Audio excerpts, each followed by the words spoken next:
يا أيها الذين آمنوا إذا نودي للصلاة من يوم الجمعة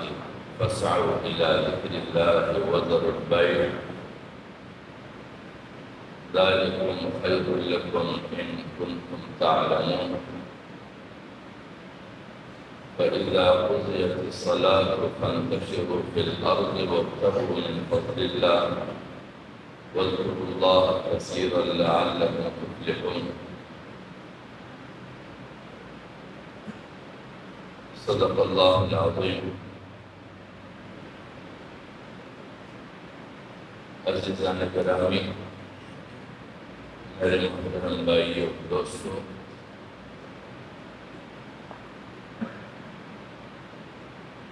اللہ تبارک و تعالی نے انسانیت کو تخلیق کے بعد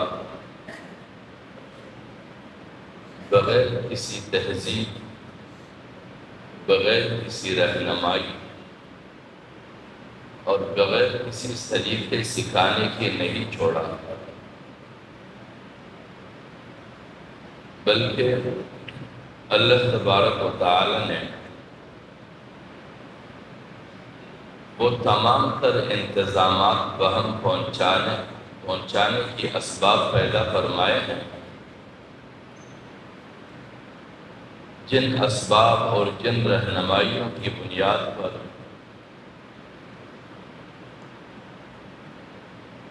انسانیت ایک کامیاب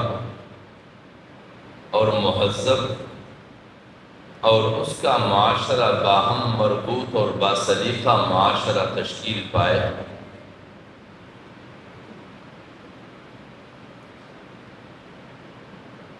اور یہ انسانیت کے لیے انتہائی لازمی ہے کہ وہ باہم مربوط بھی ہو اور باسلیقہ بھی ہو. اگر انسانیت کے درمیان سے باہمی ربط، سلیقہ زندگی اور انسانی تہذیب یہ تینوں مٹ جائے تو پھر اس انسان پر لفظ انسان کا صادق آنا دشوار ہو جائے گا. اور اللہ تبارک و تعالی نے دیگر مخصوص ایام کے طرح جو سال بھر میں لوٹ آتے ہیں، جیسے کہ ماہ رمضان المبارک کے مہینے کے ایام، کیونکہ ان ایام میں بھی انسانی طبقے کے وہ افراد جو ایک دین اور اس دین کے ضابطے اور قانون کی پاسداری کرتے ہیں، اس کی پاسداری کا عملی نتیجہ اسے حاصل ہو. اور پھر اس کے ساتھ عید الفطر کا دن، اور پھر چند مہینوں کے بعد عید الاضحیٰ کا دن. یہ تو سال بھر میں ایک آدھ دفعہ پلٹ کے آتا ہے، لیکن اللہ رب العزت نے جمعۃ المبارک کا یہ نظام ہر 7ویں دن رکھا ہے اور اسے بابرکت بھی بنایا ہے. اور اسے بابرکت بنایا بھی اس لیے ہے کیونکہ عام دنوں میں انسان اپنے معمولات میں مصروف رہتا ہے، تو کم از کم اس اجتماعی زندگی میں وقت گزارنے والوں کے لیے ایسا بھی مرحلہ ہونا چاہیے ہے کہ اس مرحلے میں وہ اپنے آپ کو ضروری چیزوں سے واقف کریں. اور پھر ابتدائی اسلام سے لے کر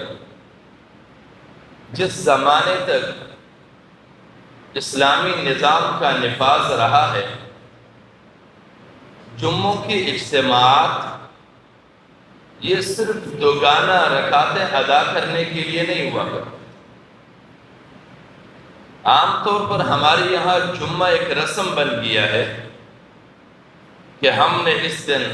صاف ستھرے کپڑے پہننے ہیں، خود صاف ستھرا ہونا ہے، عطر لگا کے مسجد میں حاضر ہونا ہے اور انتظار ہے کہ 2 رکعتیں ادا کریں اور پھر نکل پڑے۔ اور جلدی بھی رہتی ہے، پریشانی بھی رہتی ہے، دشواریاں بھی ہوتی ہے، اور اس کی بنیادی وجہ یہ ہے کہ ہم جمعے کی مقاصد سے بے خبر ہیں۔ تو میں عرض کر رہا تھا کہ آغاز اسلام سے پھر جب تک اسلام کا نفاذ رہا بحیثیت نظام، تو جمعہ ریاستی پالیسیوں کے اعلان کا دن ہوتا ہے کہ اس دن لوگ جمع ہوں تو وہ اپنے ملک میں درپیش حالات سے آگاہ، بین الاقوامی مسائل سے واقفیت اختیار کریں کہ ہمیں کیا مسائل ہیں، کن مسائل میں ہمیں دشواریاں ہیں، کیا پریشانیاں ہیں، ان سارے معاملات سے لوگ آگاہ اور واقف ہیں، اور پھر ساتھ میں جو بھی بین الاقوامی سطح پر یا پھر ریاست کے اڑوس پڑوس میں جو بھی مسائل اٹھیں، ان مسائل کی کیا آثار مرتب ہوتے ہیں اپنے خطے پر، اس حوالے سے ریاست کی پالیسی کیا ہے اور اس پالیسی میں فکری راہ عمل کیا ہے، ہمارا فکر کیا ہونا چاہیے، ہمارا طرز عمل کیا ہونا چاہیے، اس حوالے سے آگاہی جمعے میں ہوتی ہے۔ لیکن جب سے اسلام بحیثیت نظام وجود میں نہیں رہا تو ریاست اپنی ان ذمہ داریوں سے غافل ہو گیا، اور جب ریاست غافل ہو گیا اور پھر یہ ریاستیں ہماری جنہیں ہم مسلم ممالک کہتے ہیں، ان کے باغ ڈور جن کے ہاتھ میں ہیں، ان کے پاس بھی اپنے اختیارات نہیں ہیں، وہ دنیا کی عالمی طاقتوں کے ایجنڈوں پر عمل پیرا ہے۔ کیونکہ ہم اگر عالمی سطح پر دنیا کے خطوں کی تقسیم کا جائزہ لیں کہ دنیا کی تقسیم کی کیا صورت ہے، اور پھر اس تقسیم کردہ خطوں میں اختیارات چلانے کے معیار کیا ہے، تو حقیقت یہ ہے کہ اس وقت دنیا کے منقسم خطوں پر حکمرانی کی طاقتیں 5 ہیں،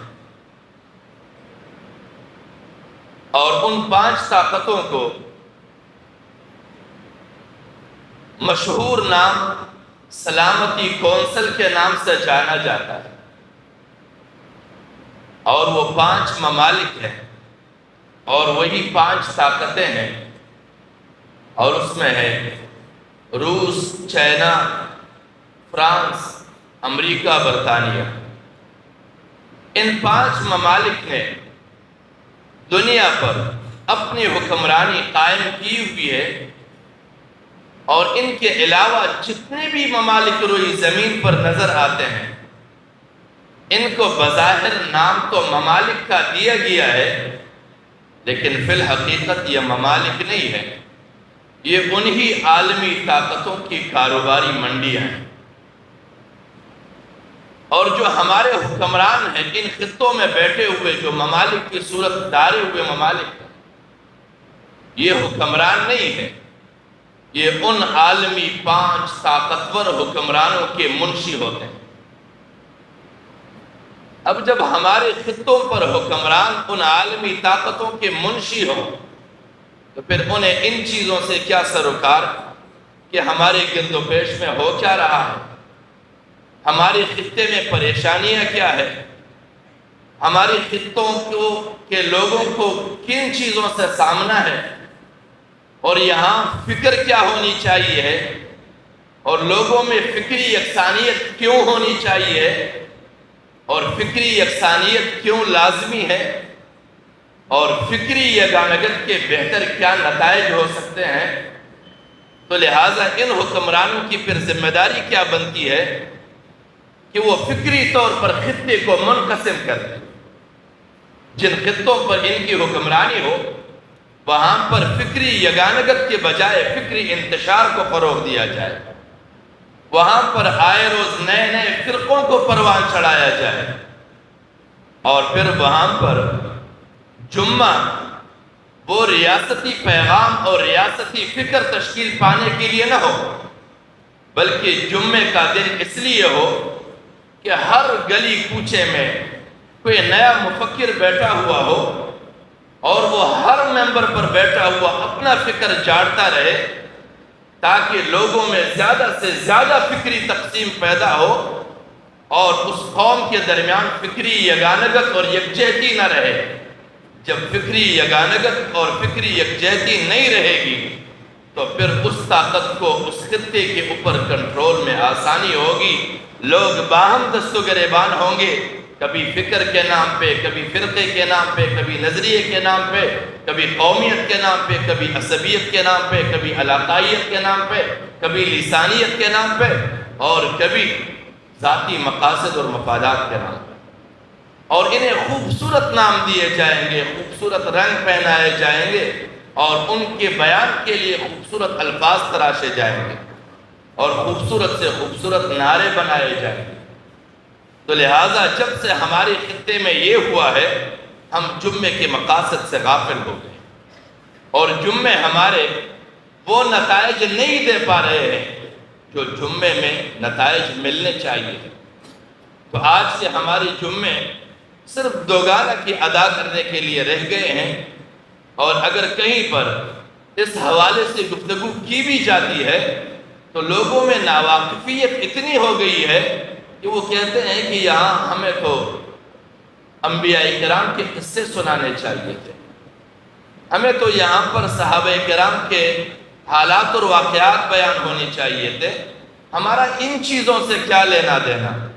یہ تو سیاسی باتیں ہیں۔ اور پھر اس سیاست کو اتنا بدنام کیا گیا کیونکہ جب ہمارے خطے مملکت سے زیادہ عالمی طاقتوں کی کاروباری منڈیاں ہوں گی اور ہمارے حکمرانوں کی حیثیت حکمران کے بجائے عالمی طاقتوں کی دلالوں کی ہوگی یا پھر ان کی منشیوں کی ہوگی، تو پھر وہ یہاں پر سیاست کو اس حد تک بدنام کریں گے، پھر وہ کہیں گے کہ سیاست تو ایک گندی چیز ہے، اس پر عزت دار لوگ صاحب علم لوگوں کا کیا لینا دینا ہے اس چیز سے۔ اور پھر نتائج یہی برآمد ہوں گے کہ جب ہمارا نیک لوگوں کا، دیندار لوگوں کا، باعزت اور باوقار لوگوں کا سیاست سے کوئی لینا دینا نہیں رہے گا تو پھر حکمرانی پر کون لوگ بیٹھیں گے؟ وہ ہمارے سامنے، کیونکہ وہ انہی سیاسی راہوں سے گزر کر انہوں نے اس مقام تک پہنچنا ہوتا ہے۔ جب ہم سیاست کے اتار اور چڑھاؤ سے ناواقف ہوں گے تو پھر ہم مہنگائی کو کیسے سمجھیں گے کہ مہنگائی کا عذاب کیوں آیا؟ جب ہمارا سیاست سے لینا دینا نہیں ہوگا تو پھر ہم اس بات سے کیسے واقف ہوں گے کہ ہمارے گلی کوچوں کے راستوں کا بننا کن کی ذمہ داری ہے؟ جب ہم سیاسی امور سے ناواقف رہیں گے تو ہمیں اس بات کی فکر کیوں ستائیں گے کہ ہمارے ہسپتالوں میں ڈاکٹروں کی دستیابی کیوں نہیں ہے؟ تو پھر ہمیں اس بات کی فکر کیوں ستائے گی کہ ہماری اسکولوں کے تعلیمی نظام اور تعلیمی معیار تباہ کیوں ہے؟ اور ہمیں اس بات کی فکر کیوں ہوگی کہ ہمارے تھانوں کا نظام تباہ کیوں ہے؟ ہمارے تانے داروں کو اور ہمارے سپاہیوں کو تھانے پر موجود ہونے کے بجائے روڈ پر اپنے جیب خرچہ اور چائے پانی جمع کرنے کے لیے کیوں کھڑے ہیں؟ ہمیں اس بات کا احساس ہی نہیں ہوگی اور یہ ہماری ذمہ داری بھی نہیں ہوگی، ہمیں اس کے لیے پریشان بھی نہیں ہونا پڑے گا، اور یوں ہی جابروں کا، چھوروں کا، ڈاکوں کا نظام پروان چڑھتا رہے گا۔ اور جب ہم اپنے آپ کو شرفا جو کہتے ہیں، باعزت کہتے ہیں، باوقار کہتے ہیں، دیندار کہتے ہیں، دیانتدار کہتے ہیں اور ہم ان چیزوں سے واقف نہیں ہوں گے تو نتائج ہم ہی بھگتیں گے۔ جو بے وقار ہوں گے، جو بے عزت ہوں گے، جو بدماش ہوں گے، جو غنڈے ہوں گے، جو لٹیرے ہوں گے، جو بدتماش ہوں گے، وہ حکمران بھی ہوں گے، وہ ہمارے افسران بھی ہوں گے، وہ ہمارے ذمہ دار بھی ہوں گے، وہ ہمارے وزراء بھی ہوں گے، وہ ہمارے ایم این اے بھی ہوں گے، ہمارے ایم پی اے بھی ہوں گے، ہمارے سینیٹر بھی ہوں گے، ہمارے کونسلر بھی ہوں گے، ہمارے چیئرمین بھی ہوں گے، وہ مل ملا کے بانٹیں گے اور ہمیں تباہ کرتے رہیں گے۔ آج ملک انہی حالات سے گزر رہا ہے اور ہم سب یہی نتائج بھگت رہے ہیں، اور جب ہمارے جمعے صرف دوگانہ کی ادائیگی کے لیے ہوں گے تو ہم یہی نتائج بھگتیں گے۔ ہم مسجد سے باہر جائیں گے، انہی کے ہاتھوں سے گزر کر جائیں گے۔ ہماری علاج کا بندوبست نہیں، ہمارے تعلیم کا بندوبست نہیں، ہماری زندگی کے مسائل کا کوئی ترتیب نہیں، تو لہٰذا ہمیں اپنے جمعے وہ باشعور جمعے بنانے، سنجیدہ جمعے بنانے، باوقار جمعے بنانے ہیں، اور ان میں آنے والے سنجیدگی سے کر سنجیدہ تعلیم لے، سنجیدہ حالات سے واقف ہو، جذبات سے باہر ہو کر اپنے گرد و پیش کے حالات کے جائزہ لینے کی صلاحیتیں پیدا کریں۔ اور جب یہ نہیں ہوں گے تو نہ ہم میں صلاحیتیں پیدا ہوں گی، نہ ہم حالات کو سمجھیں گے، نہ اپنے گرد و پیش کو سمجھیں گے، نہ ہم اپنے مسائل کو۔ آج جب ہم دن کو نکل کر محنت کر کے کماتے ہیں، سر توڑ محنت کرتے ہیں، پسینوں میں لثبت ہو جاتے ہیں، لیکن آتے ہیں ہمارا گزر بسر اس سے ممکن نہیں ہوتا۔ ہم سمجھتے ہیں کہ یہ ہمارے اپنے مسائل ہیں، نہیں، یہ مسلط کیے ہوئے مسائل اپنے نہیں ہیں۔ اور جب ہم علماء کے پاس جاتے ہیں تو وہ کہتے ہیں فلاں ورد جو ہے اتنے ہزار مرتبہ پڑھو اور فلاں وظیفے اتنے ہزار مرتبہ پڑھو، یہ نہیں بتاتے ہیں کہ کن کی وجہ سے آپ ان حالات سے گزر رہے ہیں۔ اللہ کریم ہمیں توفیق بخشے۔ نبی اکرم صلی اللہ علیہ وسلم پر یہ پورا دین اترا ہے، پورا قرآن نازل ہوا ہے۔ یہ جتنے وظائف جو آج ہم پڑھتے ہیں انہیں ہم سے بہتر پتہ تھا، صرف وظائف کے ذریعے انہوں نے حالات تبدیل نہیں کیے، بلکہ انہوں نے سنجیدگی کو فروغ دیا، انہوں نے حالات کے ادراک کی صلاحیتیں عام کی لوگوں میں، تب جا کر حالات بدلے ہیں۔ اور ہم نے بھی اپنے گرد و پیش کے مسائل کے اصل اسباب اور جڑ کو ڈھونڈنا ہوگا کہ وہ جڑ کہاں ہے، کیوں ہے۔ اللہ کریم ہمیں توفیق بخشے کہ ہم اپنے آپ کو بھی سنجیدہ بنائیں، اپنے جمعوں کو بھی سنجیدہ بنائیں، اور اپنے مساجد میں جمعے پڑھانے والے ائمہ سے بھی ہم یہ مطالبہ کریں کہ ذرا ہمیں یہ قصے کہانیوں سے باہر نکل کر ذرا حالات کو خود پہلے سمجھے پھر ہمیں بتائیں۔ وآخر دعوانا الحمدللہ رب العالمین۔